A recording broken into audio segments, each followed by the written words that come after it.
Haleluya, saudara, shalom, selamat pagi. Puji Tuhan, hari ini kita dapat bersama-sama kembali mengikuti Ark of Worship Morning Devotion, AMD, saudara. Puji Tuhan, kemarin kita sudah belajar berkenaan dengan bagaimana menguduskan, memelihara, merayakan Sabat. Sedikit background berkenaan dengan Sabat. Tapi hari ini kita akan lanjutkan lagi, masih di perikop yang sama. Tapi hari ini saya ingin mengajak saudara untuk membaca ayat yang ke 14 dan 15 saja. Nanti saudara Adi akan menolong kita membaca dua ayat ini yang perlu kita garis bawahi tentang konsekuensi merayakan hari Sabat dan konsekuensi tidak merayakan hari Sabat. Tapi sebelumnya mari kita berdoa. Kami bersyukur Tuhan, terima kasih untuk berkat rahmat-Mu, untuk penyertaan-Mu Tuhan. Kami menyerahkan AMD pagi ini ke dalam tangan-Mu, kiranya Tuhan memberkati kami. Terima kasih Bapa, di dalam nama Tuhan Yesus kami berdoa. Amin. Puji Tuhan, saudara. Silahkan Adi bantu kami membacakan Keluaran 31 ayat 14 dan 15 saja. Keluaran 31 ayat 14 sampai 15. Haruslah kamu pelihara hari Sabat, sebab itulah hari kudus bagimu. Siapa yang melanggar kekudusan hari Sabat itu, pastilah ia dihukum mati. Sebab setiap orang yang melakukan pekerjaan pada hari itu, orang itu harus dilenyapkan dari antara bangsanya.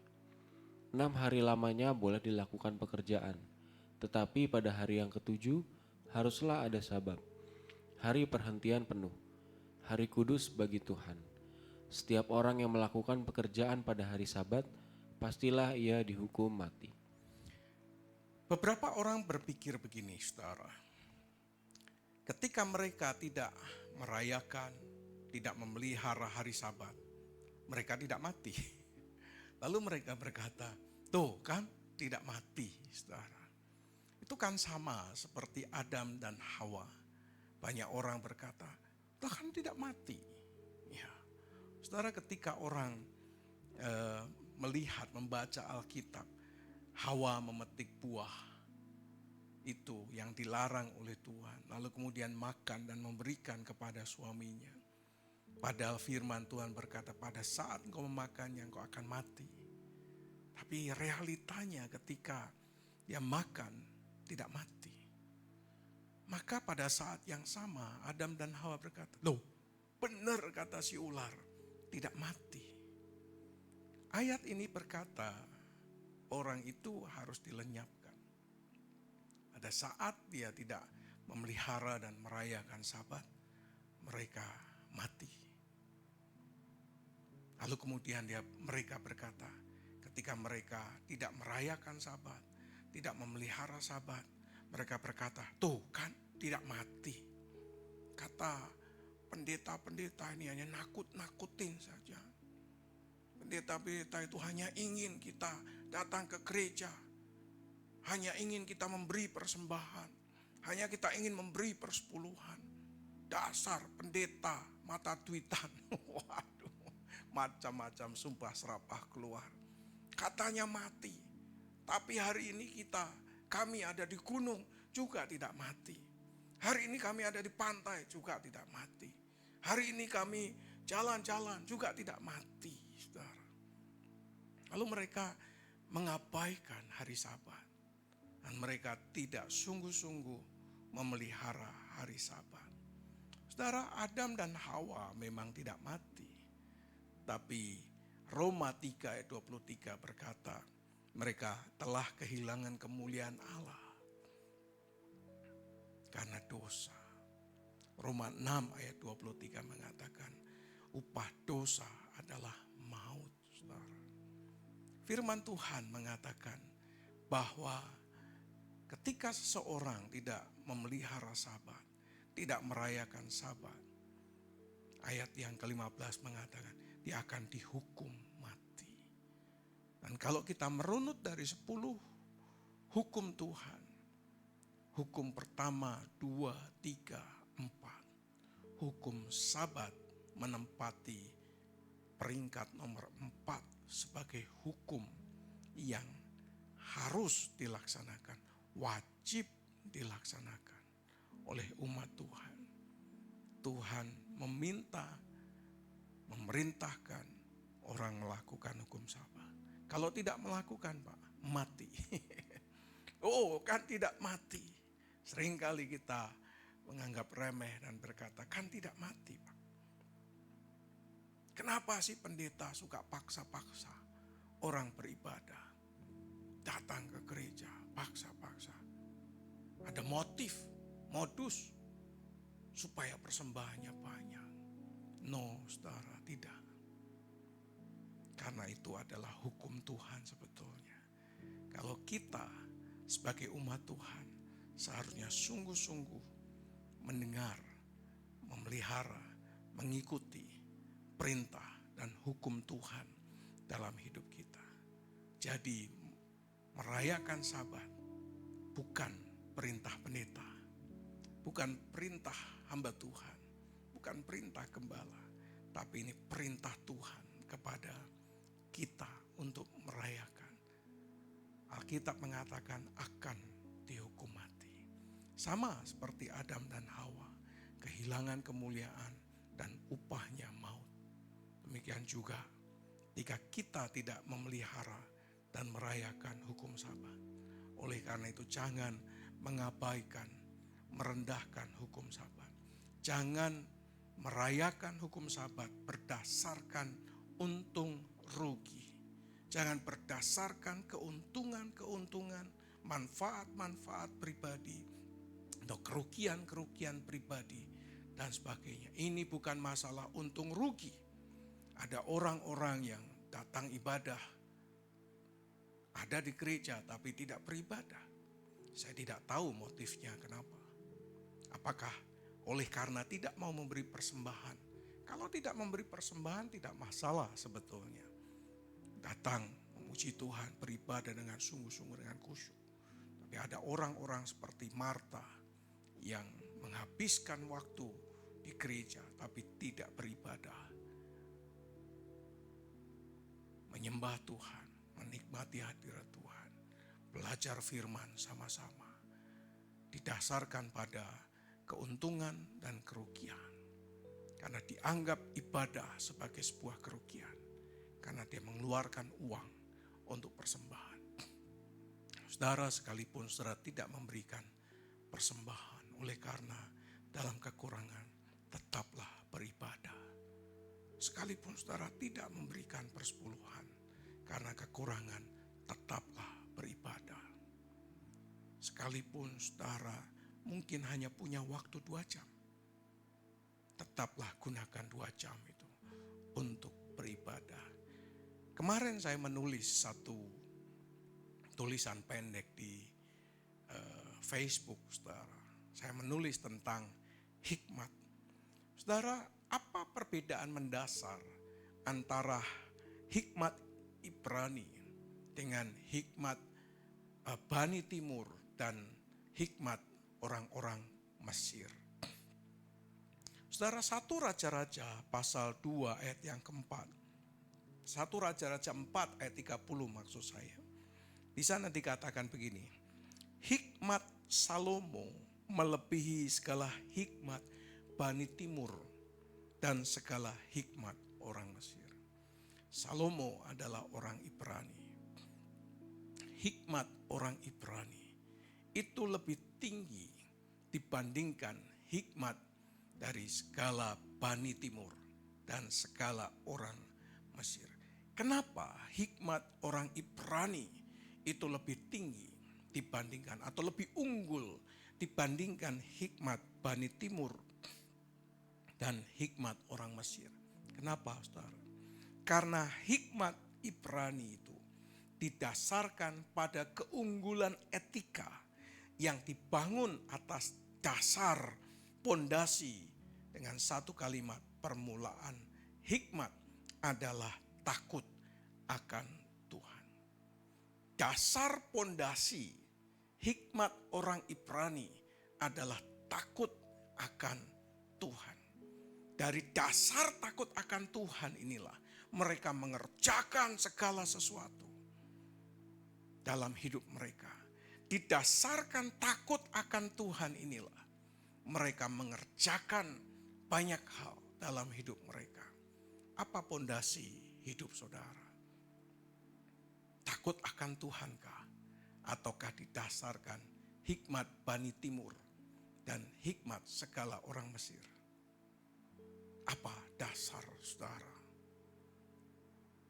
Saudara, sementara hikmat Bani Timur dan hikmat Bani Mesir atau orang-orang Mesir itu dibangun atas dasar keuntungan dan manfaat materi, saudara.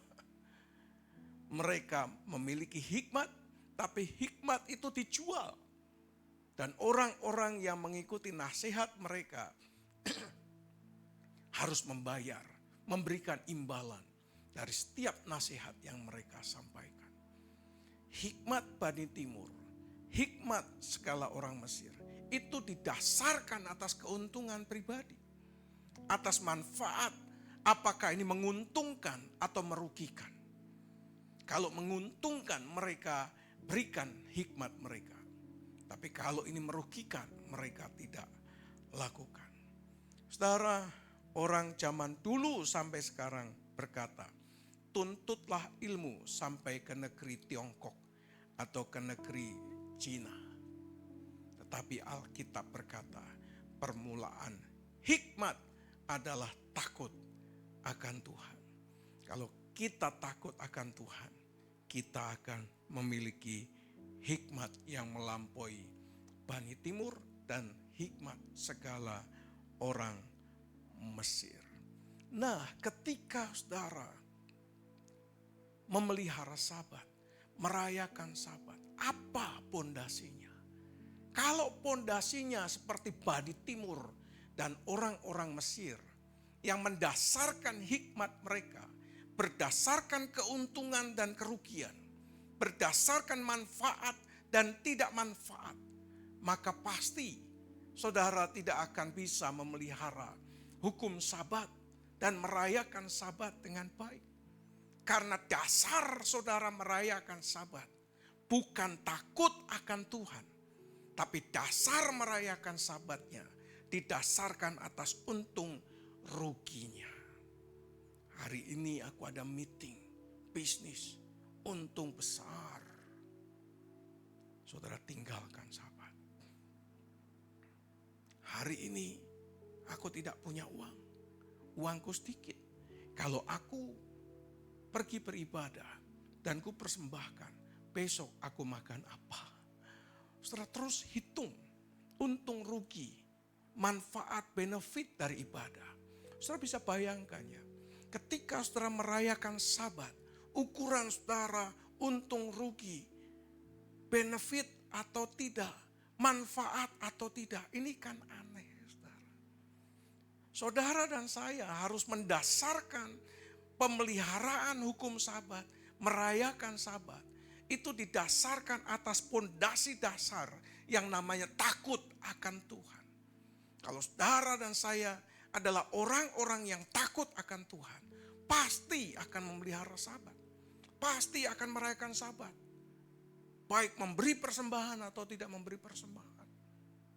Saudara akan tetap beribadah karena saudara sedang merayakan Sabat.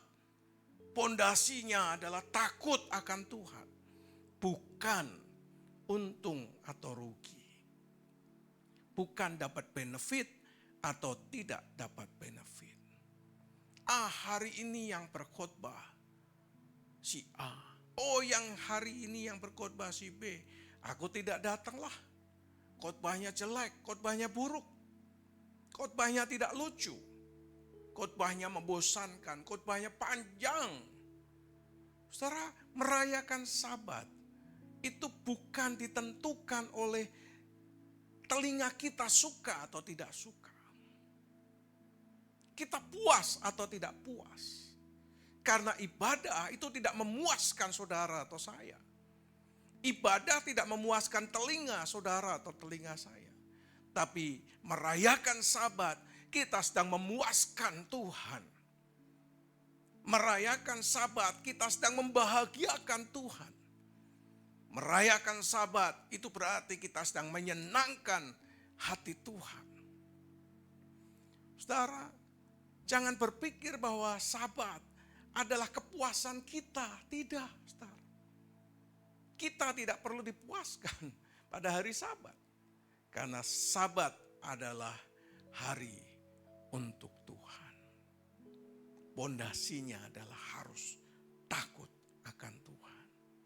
Kalau dasarnya adalah dasar hikmat dari Bani Timur dan orang-orang Mesir, saudara akan selalu hitung rugi, puas atau tidak puas, senang atau tidak senang. Sehingga saudara mengabaikan Sabat. Anehnya, mengabaikan Sabat tetapi ingin diberkati. Mengabaikan Sabat tapi ingin hidup dalam berkelimpahan. Mengabaikan Sabat tetapi ingin hidup dalam anugerah Tuhan. Ini kan aneh, saudara. Tapi ini nyata. Dilakukan, dikerjakan, dihidupi oleh begitu banyak orang percaya yang mengaku dirinya percaya. Sebetulnya ketika seseorang merayakan Sabat, tidak perlu meminta imbalan sebetulnya dari Tuhan.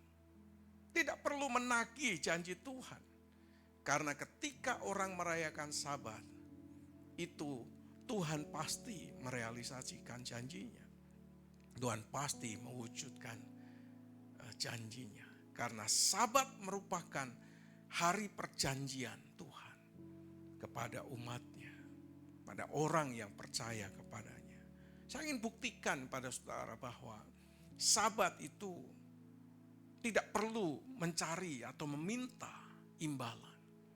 Karena ketika seseorang memelihara Sabat dan merayakan Sabat, ada konsekuensi dari Sabat. Konsekuensi Sabat yang pertama adalah mati. Kalau tidak melakukannya dengan baik. Konsekuensi Sabat adalah akan dihukum mati. Ada konsekuensi yang kita harus tanggung ketika kita tidak merayakan Sabat. Tetapi ada konsekuensi yang kita terima sebagai berkat, sebagai rahmat, sebagai anugerah dalam kehidupan kita. Ketika saudara dan saya merayakan Sabat, apa konsekuensinya?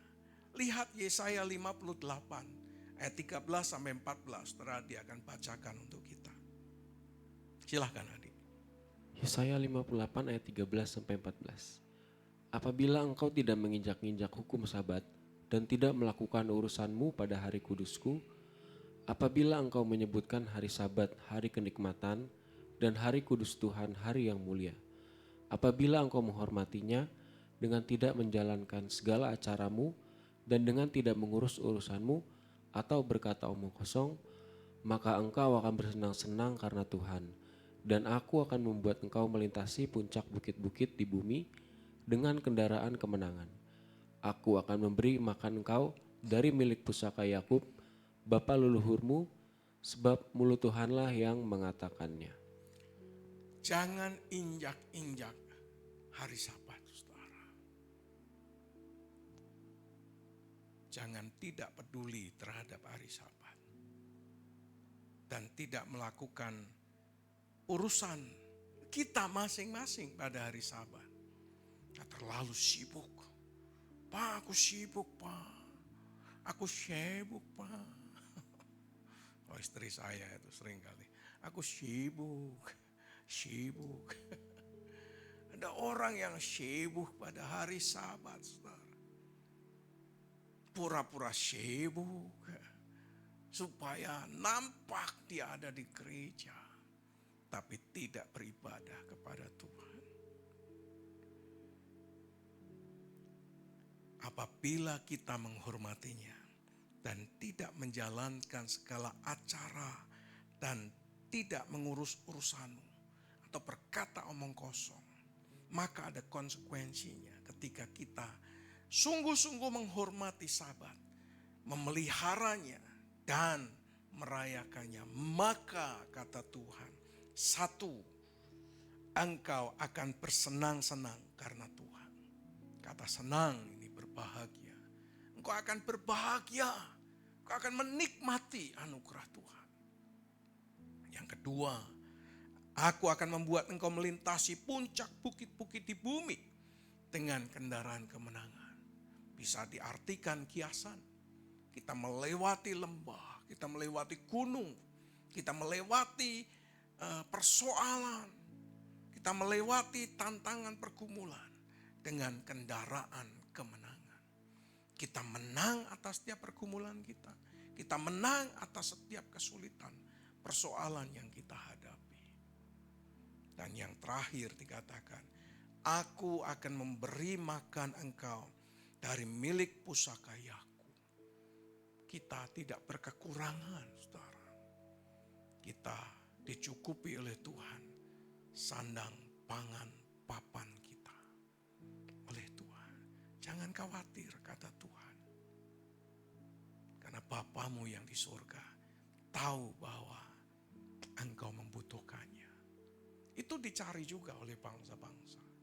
Tapi orang-orang yang mendasarkan hidupnya takut pada Tuhan, takut akan Tuhan, dia akan menjalankan hari Sabat dan mengerti hukum Sabat dan konsekuensinya. Hati-hati. Saya berdoa kiranya sungguh kita jemaat yang mendasarkan hidup pada takut akan Tuhan. Sehingga kita menguduskan hari Sabat, memelihara hari Sabat, dan merayakan Sabat. Puji Tuhan, puji Tuhan. Yuk rayakan Sabat dan pelihara hukum ini. Taruh itu di dalam hati kita. Karena kita sedang dalam satu hari berjumpa dengan Tuhan. Amin. Amin. Tutup Alkitabmu, mari kita berdoa. Tuhan, terima kasih, kami bersyukur untuk hari ini. Terima kasih untuk berkat rahmat-Mu. Terima kasih untuk kasih setia-Mu dalam hidup kami. Terima kasih Bapa, kami menyerahkan hidup kami supaya kami belajar takut akan Tuhan. Merayakan Sabat tidak didasarkan atas keuntungan, benefit atau manfaat, tapi didasarkan takut akan Tuhan. Kami ingin menyenangkan hati-Mu pada hari Sabat sebagai hari yang istimewa untuk kami persembahkan, kami rayakan bagi kemuliaan nama-Mu. Terima kasih Bapa, Kau memberkati, mengurapi pekerjaan kami, usaha kami hari ini, dalam perjalanan kami sepanjang ini diberkati Tuhan. Kau mengurapi kedua tangan kami sehingga apa yang kami kerjakan dibuat oleh Tuhan berhasil. Terima kasih Bapa. Kami mengucap syukur. Di dalam nama Tuhan Yesus kami memberkati Tante Silvi, memberkati Pak Petrus, Pak Andreas, Pak Sunarto, Pak Nikoraga. Dalam berkat Tuhan yang limpah, dalam anugerah Tuhan yang sempurna. Kami juga memberkati Bu Wawa. Tuhan berkati tulang belakangnya, berkati tangannya, berkati tumitnya. Kiranya juga Bu Wawa mengalami kesembuhan dan keajaiban yang daripada Tuhan. Terima kasih Bapak, kami bersyukur, kami berkati mereka dengan anugerah terbaik yang dari Tuhan. Dalam nama Tuhan Yesus Kristus. Terima kasih Bapak, kiranya damai sejahtera dari Allah Bapa, cinta kasih sayang daripada Tuhan Yesus Kristus, persekutuan pertolongan pimpinan kuasa Roh Kudus, menyertai saudara sekalian dari sekarang sampai selama-lamanya. Di dalam nama Tuhan Yesus Kristus. Amin. Puji Tuhan saudara. Saya undang saudara untuk merayakan Sabat dengan penuh sukacita. Bukan dengan paksaan, tapi karena saudara dan saya adalah orang-orang yang takut akan Tuhan. Amin. Amin. Selamat beraktivitas, selamat bekerja, selamat menikmati hari ini. You are blessed.